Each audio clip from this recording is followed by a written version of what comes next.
स्वागत है आप सभी का कहानी केंद्र में। अब आप सुनेंगे डॉक्टर पदुमलाल पुन्नालाल बख्शी जी की एक कहानी, दौड़।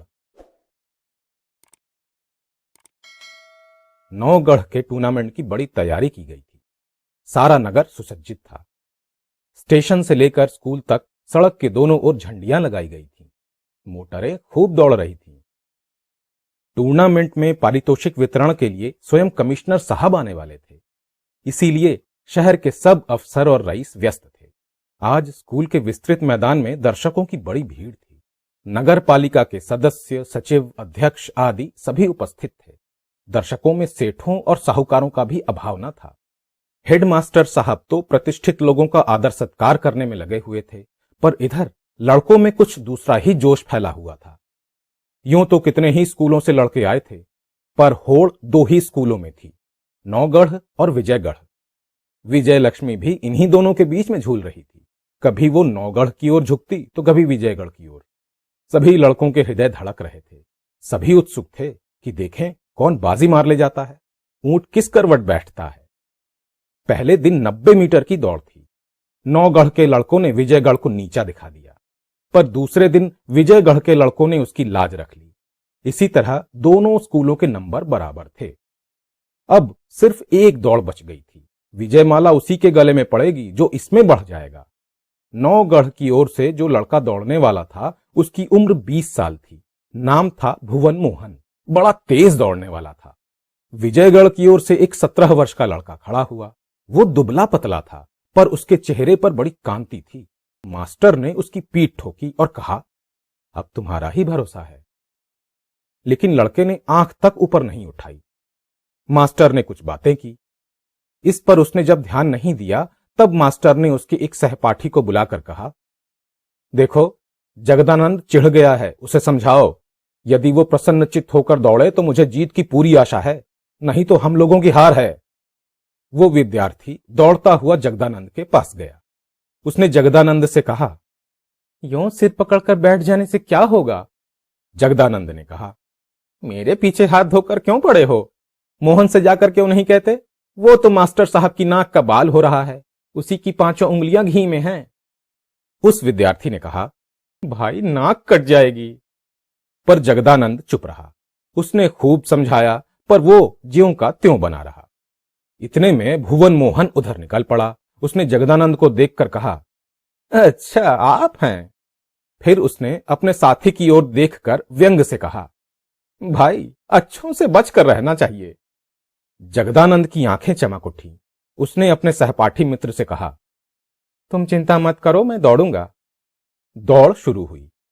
पहले चक्कर में जगदानंद और भुवन साथ साथ रहे। कोई आगे नहीं बढ़ा, पर दोनों इतनी तेजी से दौड़े कि मानो ये 90 मीटर की दौड़ हो और सब लड़के पीछे रह गए। कोई उनका साथ नहीं दे सका। दूसरे चक्कर में जगदानंद आगे बढ़ा, परंतु भुवन मोहन उसके 2 ही कदम पीछे रहा। तीसरा चक्कर अंतिम था। पहले तो जगदानंद 50 कदम आगे बढ़ गया, पर उसकी शक्ति क्षीण होने लगी। आंखों के आगे अंधेरा छाने लगा। भुवन मोहन सरपट दौड़ता हुआ उसके पास पहुंच गया। जगदानंद ने उसके साथ ही साथ दौड़ने की कोशिश की, पर उसके पैरों ने जवाब दे दिया। नौगढ़ के लड़के चिल्लाने लगे, नौगढ़ नौगढ़। भुवन मोहन आगे बढ़ गया। 180 मीटर का फासला था। एकाएक जगदानंद ने अपना सिर उठाया। 4000 आंखें उस पर जमी हुई थीं। वो फिर दौड़ने लगा। पल भर में वो भुवन मोहन के पास पहुंच गया। विजयगढ़ के लड़के चिल्लाए, विजयगढ़ विजयगढ़। जगदानंद आगे बढ़ता ही गया। उसकी आंखें लाल हो रही थीं। उसने कई मीटर से भुवन मोहन को नीचा दिखलाया। लड़कों ने जय ध्वनि की और दर्शकों ने करतल ध्वनि। एक ने कहा, वाह लड़का दौड़ा क्या, उड़ आया है। छात्र जीवन कितना सुखद होता है। उस समय हम लोगों की मनोवृत्तियां ही कुछ और होती हैं। जिन लोगों का एकमात्र लक्ष्य उदर पूर्ति या धन संचय या कीर्ति लिप्सा है, उनमें वो उमंग, वो स्फूर्ति, वो शक्ति कहां? अपने छात्र जीवन में कितने ही लोग विश्वविद्यालयों की परीक्षा में उत्तीर्ण होकर सबसे मान और आदर पाते हैं, पर जीवन की कसौटी पर कसे जाने पर उनमें से कितने खरे निकलते हैं। जीवन की दौड़ में जगदानंद से उसके कितने ही साथी आगे बढ़ गए। किसी ने उसकी कुछ भी मदद नहीं की।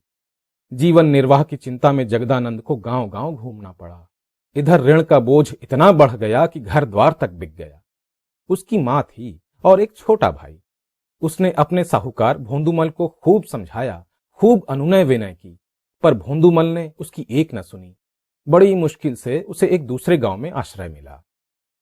एक दिन वो दूसरे गांव से अपने गांव की ओर लौट रहा था। संध्या हो गई थी। वो घोड़े पर चढ़ा हुआ धीरे धीरे जा रहा था।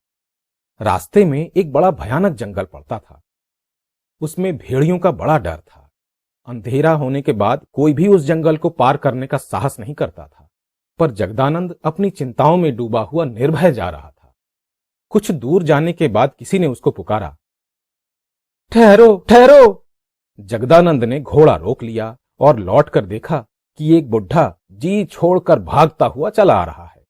जब वो पास आया तब जगदानंद ने पहचाना वो भोंदूमल था। जगदानंद ने उससे पूछा, क्या है?